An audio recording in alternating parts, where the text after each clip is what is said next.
በስመ አብ ወወልድ ወመንፈስ ቅዱስ አሐዱ አምላክ አሜን። ሰላም እንዴት ናችሁ? ኦርቶዶክሳውያን እህት ወንድሞቼ፣ እናት አባቶችም ጭምር ሰላም ናችሁ? ተስፋ ማርያም ነኝ። ባለፈው ስለ ጾም በምሳሌ በማድረግ ትንሽ አይተናል። ዛሬ ደግሞ ያው የጾም ምንነት ምንድነው፣ ጾም ማለት ምንድነው የሚለው እናያለን። ስለዚህ ቪዲዮውን እስከ መጨረሻ እንድትከታተሉት በአክብሮት ጋብዛለሁኝ። አሁን ቀጥታ ወደ ቪዲዮ እንሄዳለን። ጾም ከክርስቲያን ስነ ምግባር አንዱ ነው። ክርስቲያን የሚለው ከክርስቶስ ወገን ማለት መሆኑ ግልጽ ነው። ክርስቶስ በዚህ ምድር የሰራው ሁሉ ለኛ መልካም ምሳሌ ለመሆን ነውና እኛም ክርስቲያን ተብለን በስሙ እስከተጠራን ድረስ በስም ብቻ ሳይሆን በአኗኗራችንም ልንመስለው ይገባናል።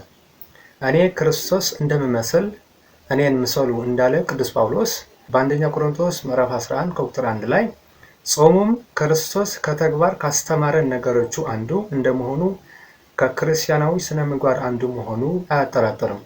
ጌታችን መድኃኒታችን ኢየሱስ ክርስቶስ በመዋዕለ ሥጋዌው ጾሙም ከተግባር ከመፈጸሙ በላይ እኔ ሙሽራው ከሄድኩ በኋላ ሚዜዎቼ ወይም ደቀ መዛሙርቴ ይጾማሉ በማለት እኛም ፈለጉን እንድንከተለው መመሪያ ሰጥቶናል። የማርቆስ ወንጌል ምዕራፍ 4 ከቁጥር 1 ላይ።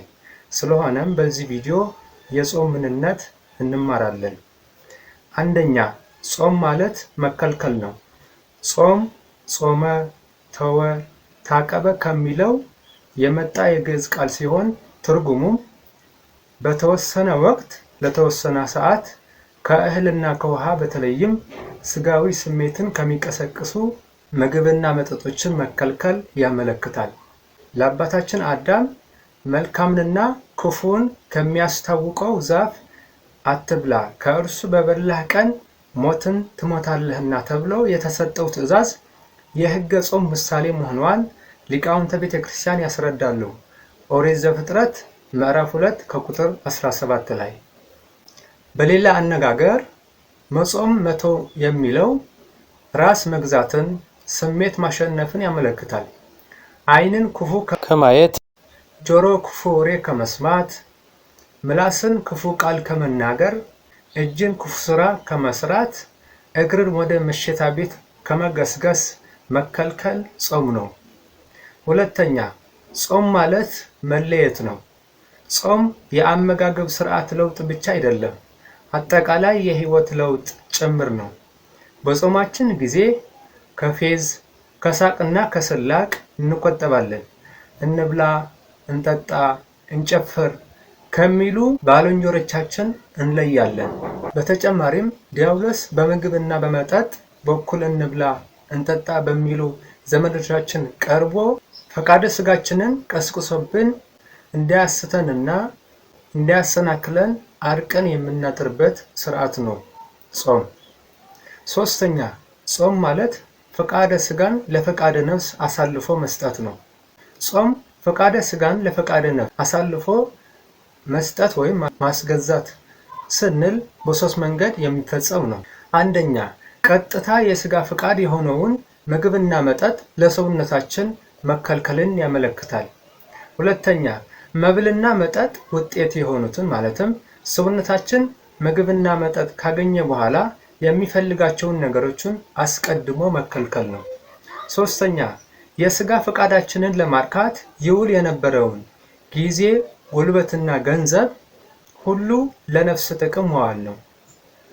ጾም ዋጋ ያለውን ጾም ሊሆን የሚችለውን የዛኔ ነው። ያለ መብላትና ያለ መጠጣት ብቻውን የረሃብ አድማ ቢሆን እንጂ ጾም ሊሆን አይችልም። አራተኛ፣ ጾም ማለት ሐዘን ነው።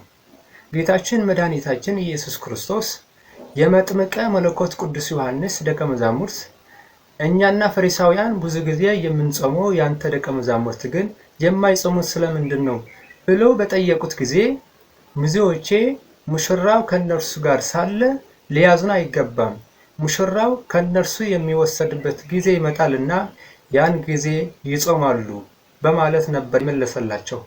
የማርቆስ ወንጌል ምዕራፍ 2 ከቁጥር 20 ላይ። ይህም ጾምና ሐዘን የማይነጣጠሉ ነገሮች መሆናቸውን ያመለክታል። የእግዚአብሔር ሰው ነህምያ የኢየሩሳሌም ቅጥር ተቃጥሎ የእግዚአብሔር ቤተ መቅደስ ፈርሶ የእግዚአብሔር ሕዝብ ከሀገሩ ተሰዶ ቅድስቲቱ ሀገር ባዶ ቀርታ ባያት ጊዜ ሐዘኑን ለእግዚአብሔር የተናገረው በጾም ነበረ። ነህምያ ምዕራፍ 1 ከቁጥር 4 ላይ ልበ አምላክ ቅዱስ ዳዊትም ዝሙት ሰርቶ በግፍ ሰው አስገድሎ አምላክን ባሳዘነው ጊዜ እግዚአብሔር በዚህ ምድር ምክንያት ሲገስጸው ከዙፋኑ ወርዶ ማቅ ለብሶ አመድ ነስንሶ እግዚአብሔርን ደጅ የጠናው በጾም ነበረ። ሁለተኛ ሳሙኤል ምዕራፍ 12 ከቁጥር 22 ላይ። ስለዚህም ጾም ባለበት ሁሉ ሐዘን ይኖራል ማለት ነው። አምስተኛ ጾም ማለት ንስሐ ነው። ንስሐ የቃሉ ትርጉም በሙሉ ልብ መመለስ ወይም መለወጥ ማለት ነው። ሐሳብ ከተለወጠ አድራጎትም ይለወጣል። ሐሳብም አድራጎትም ተለወጠ ማለት ደግሞ ንስሐ አጠቃላይ የህይወት ለውጥ መሆኑን ያመለክታል። ነቢዩ ኢዩኤል የጾምና የንስሐ አንድነት ሲያስረዳ አሁንስ ይላል እግዚአብሔር በፍጹም ልባችሁ በጾሙም በለቅሶና በዋይታ ወደ እኔ ተመለሱ ብሏል። ኢዩኤል ምዕራፍ 2 ከቁጥር 12 ላይ። እዚህ ላይ ዋይታና ለቅሶ የሚሉ ቃላት ንስሐን የሚያመለክቱ ናቸው። ንስሐ አውቀን በድፍረት ሳናውቅ በስህተት በሰራነው ጥፋት ተቆጭተን ወየልኝ ባላደርገው ምን ነበር እያልን ራሳችንን የምንወቅስበት ስርዓት ነው። በጾምና በጸሎት ጸንቶ የሚኖር ሰው ኃጢአትና ስህተት የሚያሰራ ዲያብሎስ ድል ያደርገዋል። ጉልበቱን ለስግደት፣ ጊዜውን ለጸሎት፣ ገንዘቡን ደግሞ ለምጽዋት ይጠቀምበታል። ስለዚህ ጾምና ንስሐ አይነጣጠሉም ማለት ነው። አምስቱ የጾም ምንነት ላስታውሳችሁ። አንደኛ ጾም ማለት መከልከል ነው። ሁለተኛ ጾም ማለት መለየት ነው። ሶስተኛ ጾም ማለት ፈቃደ ስጋን ለፈቃደ ነፍስ ማስገዛት ወይም አሳልፎ መስጠት ነው። አራተኛ ጾም ማለት ሐዘን ነው። አምስተኛና የመጨረሻው ጾም ማለት ንስሐ ነው። ስለዚህ ተወዳጆች የጾም ምንነት ጾም ምን ማለት ነው የሚለውን ይህንን ይመስላል። እስከ መጨረሻ ከኔ ጋር ስለቆያችሁ ከልብ አመሰግናለሁ። ለዚህ ቻናል አዲስ የሆናችሁ ቤተሰቦች ካላችሁ ደግሞ ቻናሉን ሰብስክራይብ በማድረግ ቤተሰብ መሆን ትችላላችሁ። ቪዲዮውን ደግሞ ከወደዳችሁት ላይክ፣ ሼር በማድረግ ለሁሉም እንዲደርስ አድርጉት። ሀሳብ አስተያየት ካላችሁ ደግሞ በኮሜንት መስጫ ቦታ ላይ ሀሳባችሁን ጻፉልኝ፣ የሁላችሁን መልሳለሁ። በቀጣይ በወሳኝ ቪዲዮ እስከምንገናኝ ድረስ በያላችሁበት ዓለም ዳርቻ ሁሉ ሰላማችሁ ብዝት ይበልልኝ። መልካም ጊዜ ይሁንላችሁ።